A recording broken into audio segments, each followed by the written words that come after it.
That's right. Welcome in, welcome back, folks, to a Dabo Swinney loses it on a caller on his weekly radio show. Is this man losing his mind right as Notre Dame heads to Death Valley edition of the Always Irish Show? I'm telling you, these coaching stories are so wild. You love it when it isn't your team. As always, you can find a program on YouTube. Do it. Subscribe if you haven't yet. Appreciate it very much. Give the video a thumbs up. That helps me as well. Notifications on it where you're alerted every time a new episode drops. I know you don't want to miss it. Twitter, search bar Always Irish or at Always Irish Inc. Emails alwaysirishND@gmail.com. Audio only anywhere you want it. You can locate it in your ear hole. Call-in lines 312-988-15. Don't tell Dabo, oh, you've heard and seen. He doesn't react well. Instagram, Facebook, Always Irish Inc. USA Today, Fighting Irish Wire. Read all about it. Patreon.com/alwaysirish. Mike Goolsby, former Notre Dame football captain, and myself talking Notre Dame. Go there. So, let's get into this. I'm telling you what. Is this not the year for wild coaching drama? Exceedingly wild coaching drama? My word! All the Harbaugh stuff, now the Urban Meyer stuff, Lincoln Riley versus the media, Mel Tucker's perversions, Narduzzi losing his mind last week in a presser after Notre Dame destroyed them and then had to backtrack and apologize to his own players. Now we have this situation. I'm telling you, these stories are just in the modern world with social media and all, everybody loves drama. These things are so interesting to follow every situation, especially when it's not your team having a problem for once. So let's set this up. Clemson, things are not going well.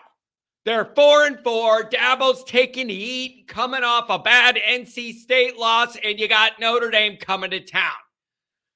So he has his weekly head coach call-in show with the local radio station, which, by the way, it's unbelievable to me as a Notre Dame fan. How is this even allowed that you end up in a position with head coaches taking unfiltered calls from just Joe Blow off the street publicly?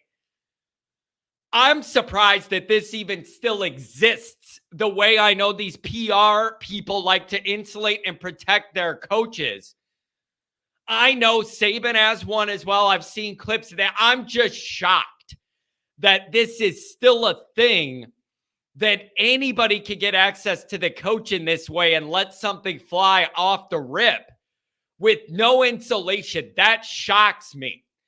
Imagining a world where Brian Kelly at Notre Dame took phone calls from Notre Dame fans, it would be one call and then shut down. Like, I don't understand how this is even a thing. That could never fly at Notre Dame. So that amazes me. So he takes a call from a fan who rips him for making $11 million a year to go 4-4 and questioning, laying out all the areas where they're not doing well, and he's not doing well. Then Dabo goes off on a tirade on this guy who sounds like an early 20 punk kid or something. And he rips into the kid about the fans and there's no appreciation and all this. Let's show a little bit of this, or play a little bit for you. Now, even when you win, people like you complain and criticize the coaches and question everything. People like you, all right, when I hired Tony Elliott to be the offensive coordinator who never called a play in his life, I'm sure you were critical then, all right, and he took us to 2 national championships. People like you who just love to destroy people with your comments, all right, I'm sure you've never made any bad decisions. I'm sure you've lived a perfect life. I'm sure you've led a bunch of people.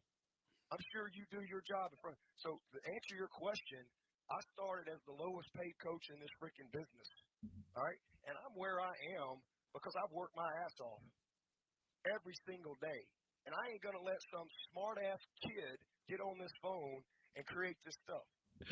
Oh my gosh, man. So there's a little snippet for you. I'm not going to play the whole thing, but it just keeps going on and on. It's like 6 minutes of him going off on this stuff and really ripping into this guy. And poor Tyler there, the caller, he just sits there. I think he was still on the line and just took there and just so that went on for 5 or 6 minutes.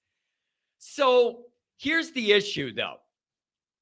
The question really isn't, is what Dabo said fair or not? Like, that's not the point of this, in my opinion.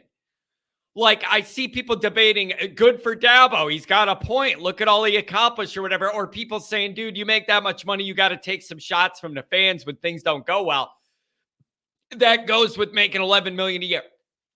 That's not the point of this. The point of this, to me, whether you agree with Dabo or not, the point is the old adage that if you're a head coach, you never go after the fans. It's a no-win situation. Nothing good ever comes of that for the coach when you go after the fans. Even if you have a fair point, that adage exists for a reason. You don't call out your own fans when you're the head coach. Okay. And when you're 4-4, you're going to get no leeway.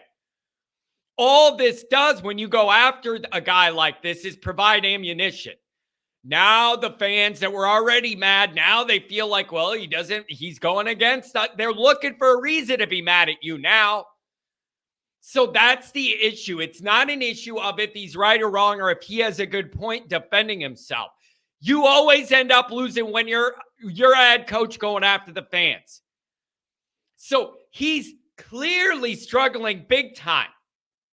They all are at Clemson. 4-4. Ain't nobody there for that at Clemson. That's not what Dabo's used to, not what these fans and players are used to. So he's clearly struggling big time, and it makes me think about this Notre Dame Clemson game. What an interesting week for whoever's playing Clemson. Oh, happens to be my boys. Here's where my mind goes next. Is this a case of Notre Dame's got them right where we want them? 4-4, falling apart, coming off a bad loss. The coach is losing his marbles, yelling at the fans. They're mad at him now. And we got them right where we want them, and they're bleeding out, and they're waiting for you to finish the job in Death Valley. Or is this a case of these guys are so angry now and pissed off at everything? The players, the fans, and Dabo, they're all so mad about all of this stuff going on and just bad week, and it's all adding up, and now it's coming to a head of boiling over, and Notre Dame's about to walk in a hornet's nest where all even though they're not good and they're 4-4, all that anger is going to come out on us. I think I got the answer. My hope is either option one, they're so far down and out that Notre Dame can go in there and put them out of their misery and they're just done for. I don't know if I see that happening. I don't think Clemson teams are going to lay down in Death Valley for anybody, no matter what their record is. So, but my hope would be either maybe that happens, that they're falling apart, waiting to be put out of their misery. But here's the other part. Part two, the idea of us walking in a hornet's nest and all that, and they're all mad, and all they could do is take it out on us. I'm open to them even trying to do that, playing mad, taking it all out on us. But guess what? Notre Dame out physicals them anyway, and it doesn't matter. So either way that goes, I'm fine with it. That's what I want to happen. Either they're down and out, you can run them over, or they play all fired up and Notre Dame out physicals them anyways, and it doesn't matter. But interesting dynamic, really interesting week for the team that plays Clemson to see how they handle all this. Wouldn't surprise me if they play all pissed off and fired up. I need Notre Dame to be better than that, and it won't matter anyways. But I'll tell you this, I'm here for all this coaching drama. Doesn't involve my guy, so I'm here to report on all of it. It's entertaining.